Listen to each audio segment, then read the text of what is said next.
30 ಎಕರೆ ಮಾತ್ರ ನಮಗೆ pump house ಮಾಡಲಿಕ್ಕೆ ಬೇಕಾಗಿದೆ ಅಷ್ಟೇ. ಬಾಕಿ ಎಲ್ಲ ನಾವು ಪೈಪ್ಲೈನ್ ಹಾಕ್ತೀವಿ.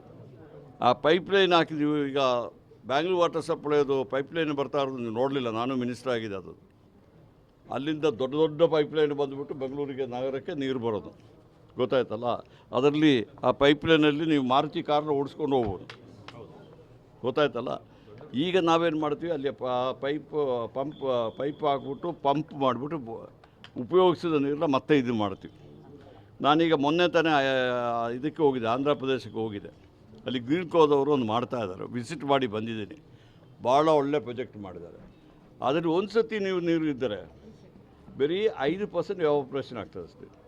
ಅದು ನಿರಂತರವಾಗಿ ಇದಾಗ್ತದೆ. ಇದರಿಂದ ನಮಗೆ ಈಗ 1000 ಮೆಗಾವಾಟು, ಇನ್ನೊಂದು 2000 ಮೆಗಾವಾಟು ಅಡಿಷನಲ್ಲು ನಮಗೆ ಕರೆಂಟ್ ಉತ್ಪಾದನೆ ಆಗ್ತದೆ. ಅದರಿಂದ ಯಾವುದೇ ಫಾರೆಸ್ಟು ಆ ಪೈಪ್ಲೈನ್ ಹಾಕ್ತೀವಲ್ಲ, ಅಲ್ಲೆಲ್ಲ ಮತ್ತೆ ಮಣ್ಣು ಹಾಕ್ಬಿಟ್ಟು ಫಾರೆಸ್ಟನ್ನೇ ನಡ್ತೀವಿ. ಅದರ ಮೇಲೆ ಫಾರೆಸ್ಟ್ ಹಂಗೆ ಇರ್ತದೆ. 25 ಎಕರೆ ಮಾತ್ರ ನಮಗೆ ಪಂಪ್ ಓಡಿಸ್ಬೇಕಲ್ಲ, ಈ ಪಂಪ್ ಮಾಡಲಿಕ್ಕೆ, ಅದಕ್ಕೆ ಮಾತ್ರ ಬೇಕಾಗಿದ್ದು. ಈ 25 ಎಕರೆ ಲಾಸಲ್ಲಿ ಎಲ್ಲಿಯಾದರೂ ನೀವು ಕೇಳಿದ್ರೆ 2000 ಮೆಗಾವಾಟು ಎಲೆಕ್ಟ್ರಿಸಿಟಿ ಉತ್ಪಾದನೆ ಮಾಡೋದು ಕೇಳಿದಿರಾ? ಇಂಥ ಒಳ್ಳೆಯ ಒಂದು ಪ್ರಾಜೆಕ್ಟು. ಇದರಿಂದ ಯಾರಿಗೇನಿಲ್ಲ ತೊಂದರೆ ಆಗೋದು, ನಮಗೆ ಸ್ಟೇಟಿಗೆ, ಅದರಲ್ಲಿ ಶಿವಮೊಗ್ಗದವರಿಗೂ ಪ್ರಯೋಜನ ಆಗ್ತದೆ, ಪಕ್ಕದಲ್ಲಿರೋರಿಗೆಲ್ಲ ಪ್ರಯೋಜನ ಆಗ್ತದೆ. ಅದು ಎಲೆಕ್ಟ್ರಿಸಿಟಿ ಬರ್ತದೆ. ಈ ವಿಚಾರದಲ್ಲಿ ಬ್ಲಾಸ್ಟಿಂಗ್ ಎಲ್ಲ ನಡೆಯುತ್ತೆ, ಅಲ್ಲಿ ಪ್ರಾಣಿಗಳಿಗೆ ತೊಂದರೆ ಆಗುತ್ತೆ. ಈಗ ಒಂದು ನಿಮಿಷ ಕೇಳಿ ಒಂದು ನಿಮಿಷ. ಹಿಮಾಲಯ ಪ್ರದೇಶ, ಕಾಶ್ಮೀರ ಎಲ್ಲಿದೆ?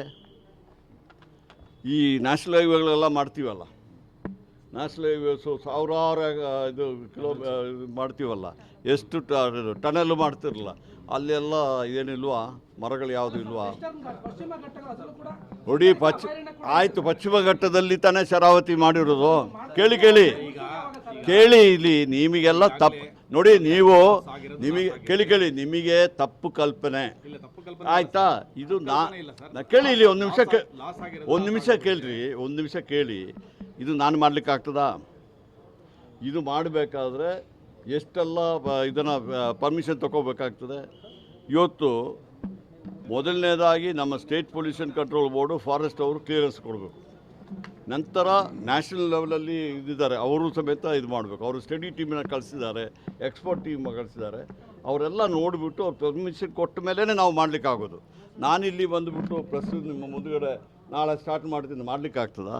ಅದಕ್ಕೆಲ್ಲ ಕೆಲವಾರು ವಿಚಾರಗಳಿದ್ದಾರೆ, ಕೆಲವಾರು ಇದು ಅದನ್ನು ಪರ್ಮಿಷನ್ಗಳಿದೆ, ಇದರ ಪ್ರಕಾರ ಮಾಡಬೇಕಾಗ್ತದೆ. ಅದರಿಂದ ದಯವಿಟ್ಟು ನಿಯಮಾನುಸಾರನೇ ಮಾಡೋದು. ನಾವು ಈಗ ಪರ್ಮಿಷನ್ ಎಲ್ಲ ಮಣ್ಣ ಮೇಲೇ ಮಾಡೋದು, ನಾವು ಹಂಗೆ ಮಾಡ್ಲಿಕ್ಕೆ ಆಗೋದು. ನೋಡಿ, ನಾನು ರಾಜ್ಯ ಸರ್ಕಾರ ವಿಫಲ ಆಗಿದೆ ಅಂದರೆ ನಾನು ಹೇಳಲಿಕ್ಕಾಗೋದು. ಕೇಳಿ ಒಂದು ನಿಮಿಷ. ನೀವೇನು ಹೇಳ್ತೀರಾ? ನಿಮ್ಮನ್ನೇ ಕನ್ವಿನ್ಸ್ ಮಾಡಲಿಕ್ಕೆ ಈಗ ನಾನು ನಿದ್ರೆ ಮಾಡೋರನ್ನ ಎಬ್ಬಿಸ್ಬೋದು, ನಟನೆ ಮಾಡೋರನ್ನ ಎಬ್ಬಿಸ್ಲಿಕ್ಕೆ ಆಗ್ತದಾ? ನೀವು ತೀರ್ಮಾನ ಮಾಡಿಬಿಟ್ಟಿದ್ದೀರ, ಯಾವುದು ಕೆಲವರು ಏನಾಗಿದೆ ಈ ತೊಂದರೆ ಆಗ್ತದೆ ಅಂದ್ಬಿಟ್ಟು. ದಯವಿಟ್ಟು ಅದಕ್ಕೆ ಕಾನೂನಿದೆ, ನಿಯಮ ಇದೆ, ಅದರ ಪ್ರಕಾರ ನಾವು ಮಾಡ್ತೀವಿ.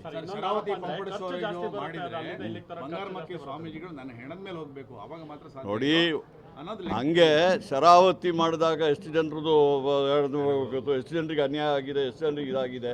ನಾವು ಆ ಸ್ವಾಮೀಜಿಗೆ ಸಮೇತ ಗೌರವ ಕೊಡ್ತೀವಿ. ನಾನು ಹೇಳ್ತೀನಿ, ಅವರು ಸಮೇತ ಗೌರವ ಇರುವವರೇ. ಅದಕ್ಕೆ ಅವರಿಗೆ ಹೇಳ್ತೀನಿ.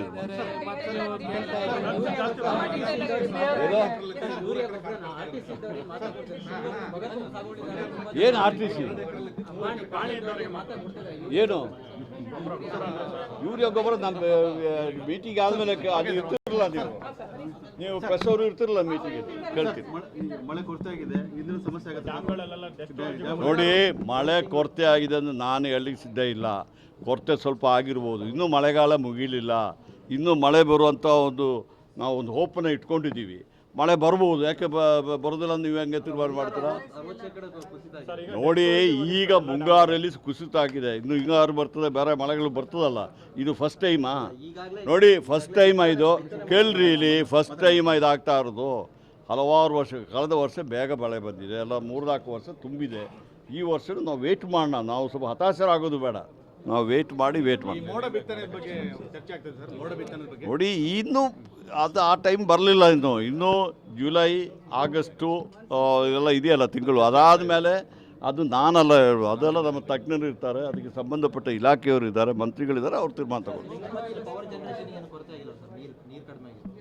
ಪ್ರೊಡಕ್ಷನ್ ಆಗ್ತಿದೆ ಸರ್. ನೋಡಿ, ಲಿಂಗನಮಕ್ಕಿದು ನಾವು ಅದೇ ಹೇಳ್ತಾ ಇರೋದು. ನೀವು ಆ ಇರೋ ನೀರನ್ನು ಮತ್ತೆ ಯೂಸ್ ಮಾಡಿ ಇನ್ನೊಂದು 2,000 ಮಾಡೋಣ ಅಂತ ಹೇಳ್ಬಿಟ್ರೆ ನೀವೇ ಅದಕ್ಕೆ ಅಬ್ಜೆಕ್ಟ್ ಮಾಡ್ತೀರಾ? ಫಸ್ಟ್ ಟೈಮ್ ಬಂದಿದ್ದಾರೆ